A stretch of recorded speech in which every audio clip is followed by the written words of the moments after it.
Hello and welcome to Micro Live. Tonight we'll be looking at a piece of equipment which makes a nonsense of most computer security measures and has serious implications for anyone holding personal data.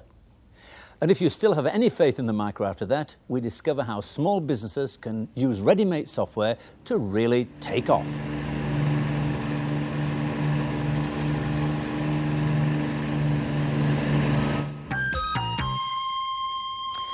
MicroLive has been examining extraordinary and disturbing evidence that the information displayed on computer screens can be read from a distance using inexpensive electronic equipment. Not only is this easy to do, but we believe that the consequences for anyone holding personal or sensitive data on a computer are far-reaching.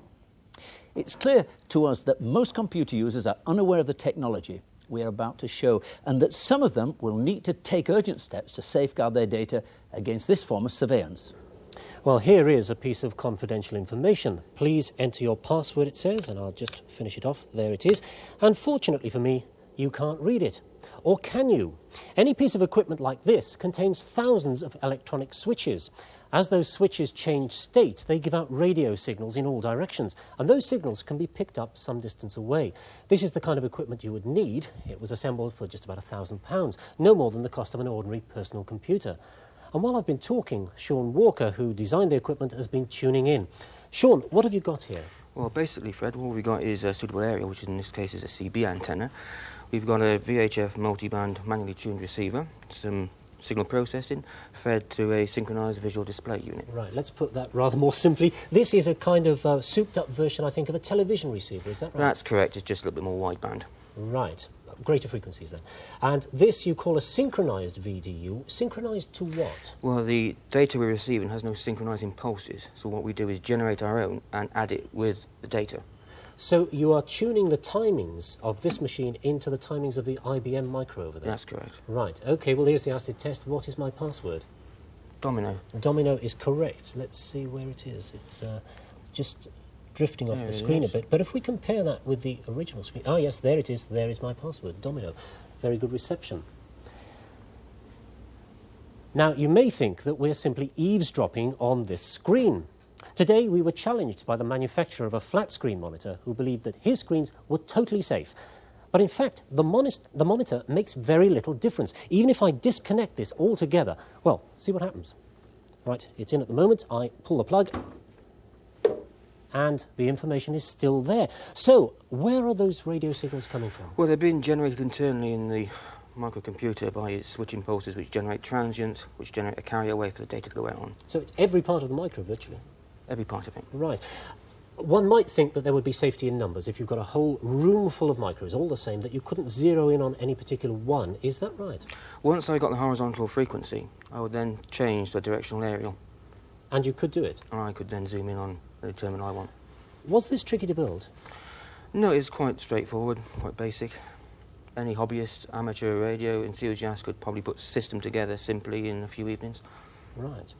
This I know cost about £1,000, but you've also built a much cheaper version using this television. Now, I don't think this is exactly an ordinary portable television, is it? No, this is a type of television which is bought by amateur TV enthusiasts to receive continental stations.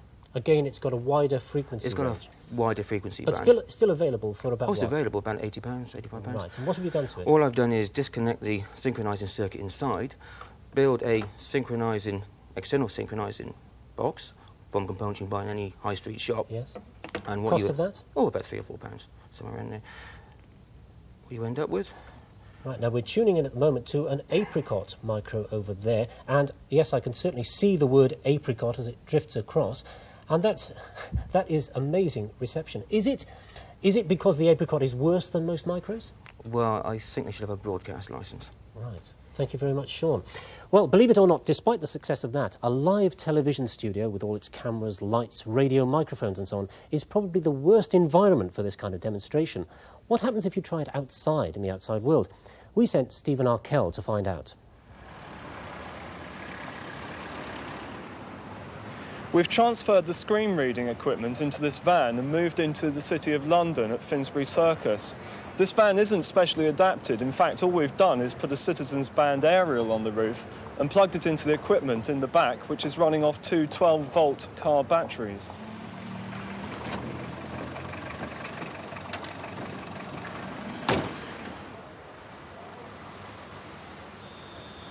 can see Treasury convertible stock coming up there. Tender oversubscribed.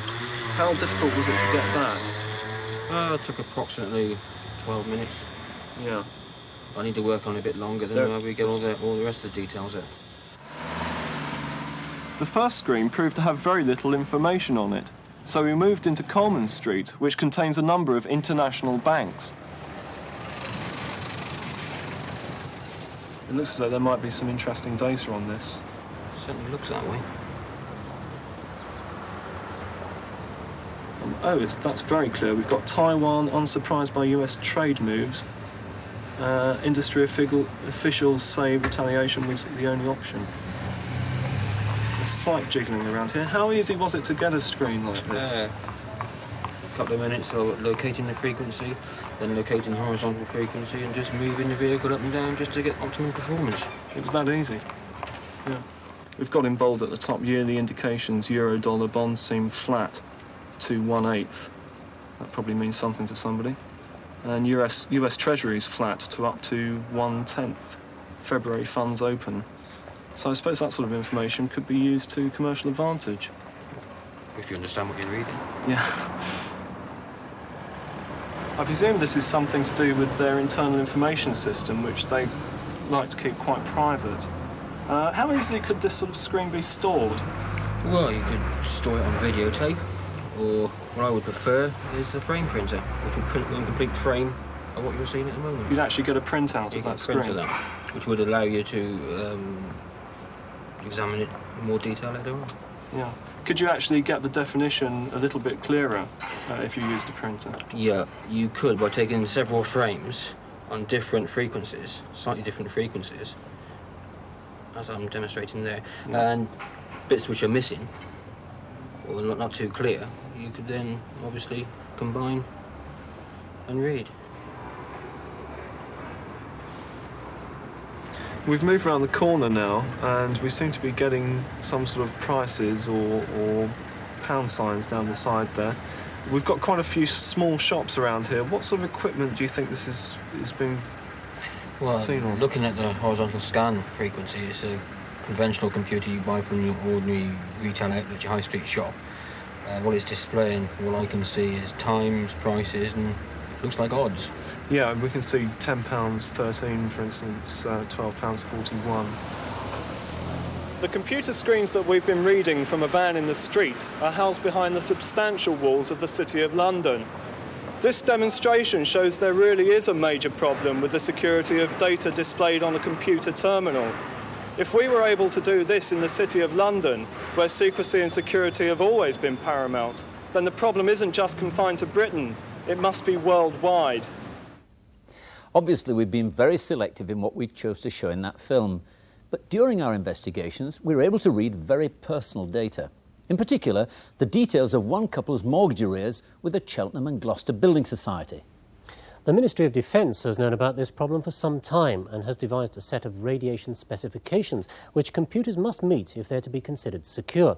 The code word for these specifications is Tempest. The problem is that Tempest-proofing a computer costs money. In fact, it virtually doubles the price of the machine. The specification of a Tempest is on the official secret list, so secret that when we asked Oceanics, a leading manufacturer of Tempest equipment, for a demonstration machine, they were refused permission to lend us one. Here, however, is a simple solution. This black box, which has been designed again by Sean Walker and is about to be produced by DataSafe of Cheltenham. It costs about £100. If I switch it on and off, you'll see what happens to the reception down there. First of all, switch it on and off again and on, and it totally clouds the issue. Sean, how does this work? Well, it works by emulating and cloaking the data emissions from a terminal. So, in other words, it transmits the same kind of frequencies, but garbage data. That's correct. Now, obviously, it is sending out a lot of radio signals. Is that legal? Of course it's legal, absolutely. It doesn't infringe any existing or planned specifications for radio? None whatsoever. Sean, thank you very much. Personal computer manufacturers don't advise their customers that the screens can be snooped on in this way. Stephen Arkell went to Compec, the computer industry showcase, which took place at Olympia this week, to confront the manufacturers with our findings. Other direction. The moment we entered Compec, we picked up an extremely strong signal which we could read from halfway across the hall. Eventually, we tracked down its source. Epson had just unveiled a new personal computer, the PCAX, that morning, and sure enough, when I went inside the stand, that was the computer we had been receiving. Ian Phipps of Epson showed me its security device. So you'd say that data was totally secure on this machine? Yes. Well, we've got a demonstration just around the corner. Would you like to come out and have a look at it? We're demonstrating data security on PCs and computers. Yes, fine. Yeah? Yeah. Just come around here. We can see there the screen of that PCAX. Would you say there was a major problem with security on the screen there? Well, we are very close to the computer on the stand. I suspect that if this was a mile away or outside a large building, it might not have the same effect. But we have, in fact, been reading the screen from more than 100 yards away, further on down. Don't you say that's a major problem? I would say that that screen is very indistinct, actually. I would say you would have very great difficulty in reading that. If you use a printer, you can, in fact, make that screen come out very clearly indeed, given a bit of time. Wouldn't you say that was a major security problem for corporate and professional users? Possibly. If there is a very sensitive area, there are products around that will actually shield your computer, or whether you can actually use various other methods that are used by the security services to blank off transmissions from a room. Do you fit those products to that machine? Clearly not, no, but there are companies that will do that for corporate customers. At an extra price? Of course. Yeah. Cypher make the monitors for British Telecom's terminals.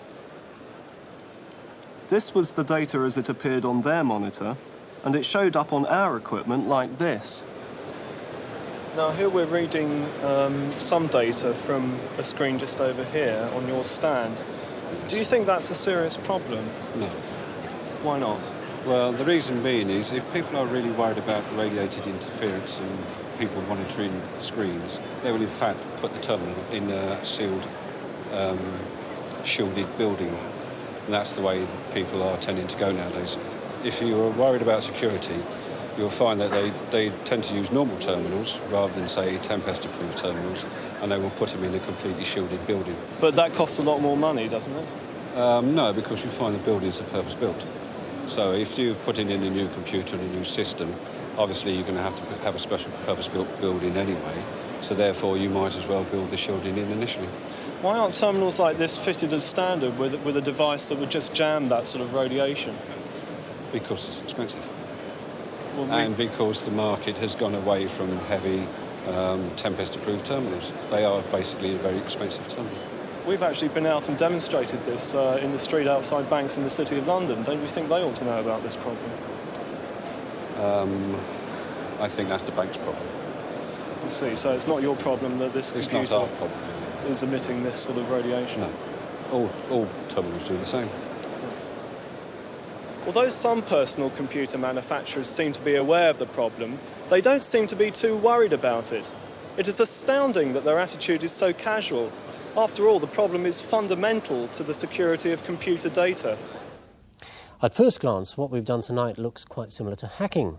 Alistair Kelman is a computer barrister. Alistair, is this a form of hacking? No. Hacking involves a person deceiving a computer into believing he's a legitimate user. All that you've been doing is sitting in the street listening to passing conversations. The conversations just happen to be electronic. It's rather like overhearing something through an open window. Yes, and the solution is to close the window. Right. Let's get this absolutely clear. Is it illegal to build or own or use equipment of this nature? No, provided it's not used to listen into government departments where you could fall foul of the Official Secrets Act. Otherwise, it's no more than a radio receiver. That's correct. Does the Data Protection Act apply in this case? Only if personal data is involved. So if you're looking at someone's financial records and those involve people rather than companies, then yes, the Data Protection Act could be involved. Right, so who would the onus be on to protect the interests of the individual? It would be on the person who owns the computer and is processing the personal data.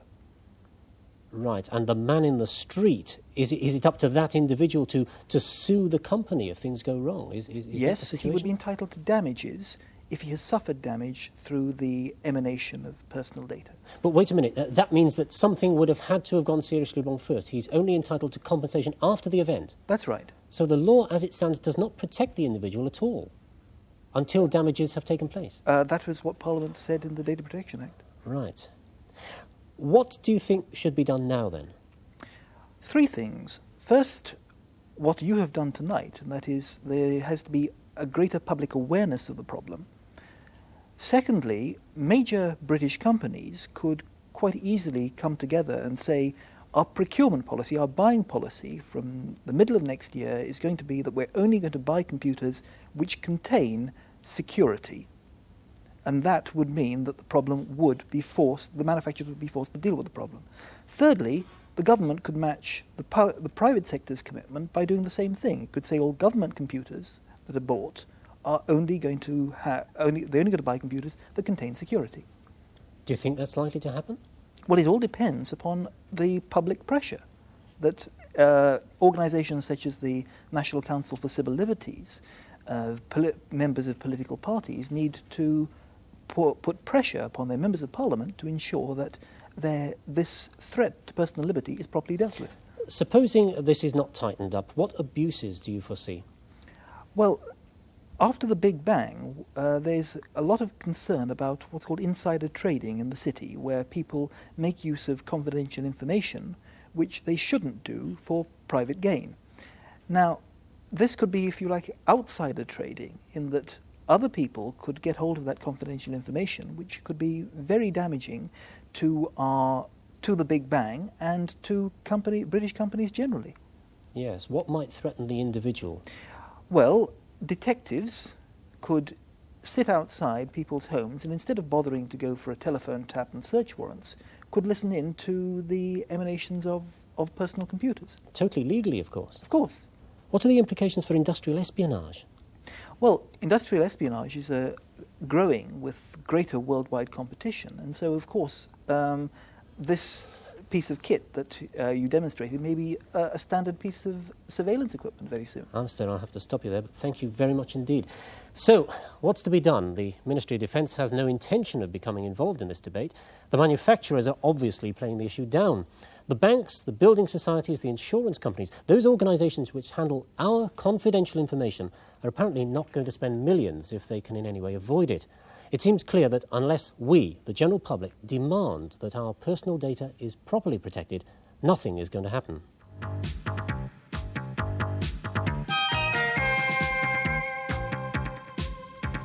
Within 15 years of the cash register being introduced, just about every company had one. The same is happening with small business micros. With so many systems around, choosing the right one isn't plain sailing.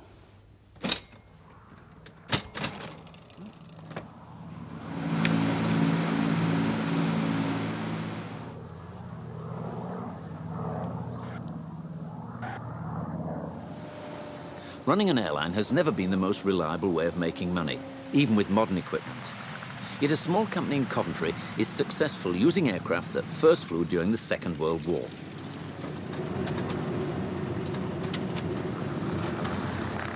Air Atlantique's fleet of Dakotas belong to another era. They regularly appear at air shows, but it isn't nostalgia that keeps these planes flying. In a highly competitive business, they're simply the most suitable aircraft for the job. Air Atlantique has responded to a new type of trade. As manufacturing industries have cut their stocks, they cope with occasional unplanned shortages by moving supplies or equipment from one factory to another at very short notice. Air Atlantique has planes waiting on the ground, ready to leave for anywhere in Europe at less than an hour's notice. Margins are small, and with a staff of only 30, administration has to be kept to a minimum. In many ways, a small airline is like any small business, with invoices, bills and accounts. And trying to find the right computer system to handle them is an all too familiar problem. We did not really know what we were looking for. We just felt that it would be a good idea to get a computer to try and achieve what we were trying to achieve. And it's fair to say that not really knowing what we were doing, we got the wrong equipment to begin with. We also were not able to convey to the software manufacturers precisely what we were after, so they didn't produce really what we were after, and we had to go back and get some more software. And it's taken some time to get the right combination of software and hardware.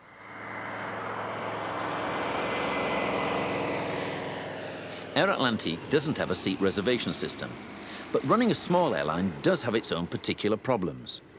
A host of regulations and safety requirements have to be met, and planning a flight involves everything from calculating the pilot's flying hours to knowing where to store the cargo. Many large airlines use computers for this sort of work, but specially written software would have been both expensive and unproven. The company chose instead to buy a fairly straightforward system that could easily handle their basic accounts. To choose a system, we basically went through the local yellow pages and looked up all the dealers that had the software that we wanted to buy. So we went to those dealers, and the dealers which gave us the best response, sent us the letters and phoned us, etc. We went back to them and actually had an interview with them and looked at their software on their machines. And then we chose between those two, basically, by looking at the dealer and the kind of backup he would give us after we'd bought the package, and the machine that we would be able to use the package on, because we wanted to buy both the machine and the package from the same dealer. The tandem machine was very good value for the money. It gave us a hard disk, which meant that we could use it in the future as well as now. We wouldn't be restricted by the amount of space we had.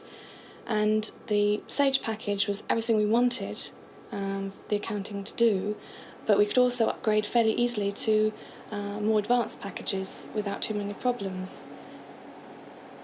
Without a doubt, the most important attribute of having a computer is the production of monthly management accounts.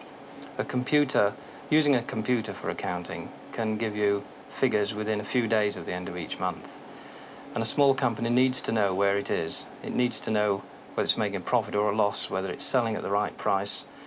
And if you use human beings on this, you can still get the information within a few days, but you'll need quite a few human beings, and they'll need to be experts, really, at the job.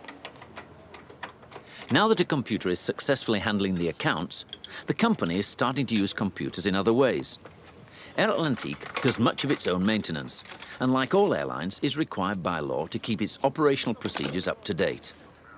Rewriting the necessary manuals used to be very time-consuming, but now a £400 work processor can do the work very easily.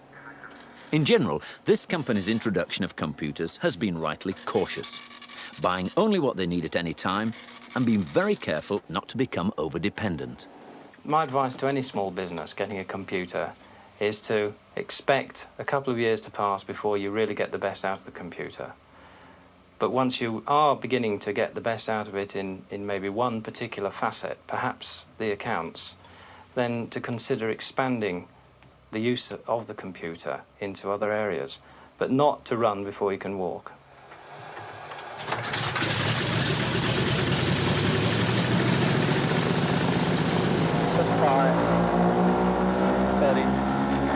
35, 40 inches. Air Atlantique's Dakotas were flying long before the first commercial computers were built. The company hopes that their micros will help keep the planes in the air for many years to come. There are 4 popular uses for micros in a small business. There's sorting out your finances with an accounting package, or word processing. Air Atlantique did both of these. Then you may want to plan ahead using a spreadsheet, or put your filing onto a database. Well, any of these systems, properly applied, could be good for business. But where do you go for advice? Well, you could try starting with magazines like these. There are a number of them which specialise in giving advice for first-time business users. But one of the best guides is this one here. And the first article, called Prepare Yourself, was written by Kathy Lang. Kathy, nowadays you could buy quite a good personal business micro for about £400. But that's really not all you're risking, is it? It certainly isn't. We saw on the film how Air Atlantique had all their accounts on their computer, and if that didn't work properly, then their business could go bust as a result. So there is a risk in actually implementing a total system. What do you have to do before you actually go out and buy a computer? Well, the first thing to do is to decide what you really want to use it for, and then to try to get some feel for what amount of information we're talking about, to get some figures. What are the critical times of year when the system's going to be most busy? How quickly do you need the results? To write that down, and then when you've written it down, you've got a checklist that you can use to help you choose a system and also to give you some success criteria so you know whether you've achieved what you set out to achieve. At this point in time, you're not really worrying about the type of computer or even the power of the computer. No. First of all, decide what you want to do, and then think about the software to do it with. Equipment comes last. Right, so you've written down what you want to do, you've got some good idea of how much it's going to contribute to your business, you've then got to go and find a dealer or somebody to buy the machine from and the system. How do you go about doing that? If you're computerising for the first time, then it's very likely that you'll need some help and support at the beginning, so it's sensible to try and buy the machine from somebody local. So you can look in the yellow pages. Like Atlantique did. Exactly. Pretty unusual. Yes, not many people do that. But nevertheless, it's certainly one good way. You can ask other users, people who already got computers, where they bought their system from and what they think of the supplier. You can talk to people at your local college or polytechnic, because they're in contact with a lot of other users who already bought computers, and they all have views on the local dealers. Because there are very cheap micros around today that you can just buy from a high street store, and you're not going to get much advice from them, are you? Absolutely not. If you pay washing machine prices, the chances are you'll get no more support than you would for a washing machine. But you don't just have to expect support from the people that you bought the machine from in the first place. So you've selected a dealer, let us say. What do you expect from your dealer? What questions would you ask him? Well, I think the first thing to ask him to find out is whether he's ever installed systems of the sort that you're thinking of installing. Find out what his experience is. And then you should ask him if you can talk to one or two people who've already bought systems from him, so you can see what their experience was. Preferably in the same sort of business that you're actually in. That's right, exactly. Then you should find out what sort of training he'll offer and whether he'll give a warranty. And you should get him to write his answers down if you're spending any sort of sizable sum of money. And the money side is important. If you are spending a sizable sum of money, try to keep some of it back so that you're sure the system works. Don't pay it all over right at the beginning. And how would you detect a bad dealer? Quick one. Well, a scruffy outfit is usually a very bad sign. And the bottom line, what would you recommend, your final piece of advice? I think if people apply the same scepticism that they would to buying a second-hand car, they won't go far wrong. Thank you very much, Kathy. So to sum up, first analyse your business needs and write them down. Then find a good dealer. But remember, you know your business far better than they do. Above all, keep it simple and don't expect too much from your first application. And finally, if you want a copy of Kathy's guide, send for it. And the address will be at the end of the programme. Next week, we'll be taking another look at small business software, but until then, when we're back at our old time of 7:30, good night.